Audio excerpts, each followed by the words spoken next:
আসসালামু আলাইকুম everyone, I hope সবাই অনেক ভালো আছেন। আজকে নিয়ে আসলাম দারুণ মজার, খুবই সহজ একটি ভর্তা রেসিপি, তাও আবার লাই শাক পাতার ভর্তা রুই মাছ দিয়ে।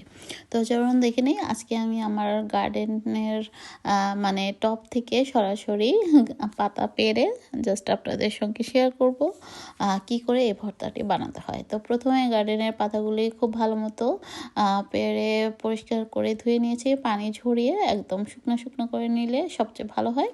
আর এখানে আমি একটা বড় পিস রুই মাছ তেলে হলুদ লবণ মরিচ দিয়ে ভেজে নিয়েছি। তারপর কাঁটাগুলো বেছে এখন পেঁয়াজ কুচি এবং শুকনো মরিচ সঙ্গে একটু কাঁচামরিচও অ্যাড করেছি। তো সরিষার তেল এবং লবণ দিয়ে খুব ভালো মতো মেখে এটাকে আমি এখন সেই লাই পাতাকে আমি যখন কুচি কুচি করে কেটে নিয়েছিলাম সেটার সাথে মিক্সড করে দিলেই কিন্তু খুব দারুণ মজার এই ভর্তাটা তৈরি হয়ে যাবে।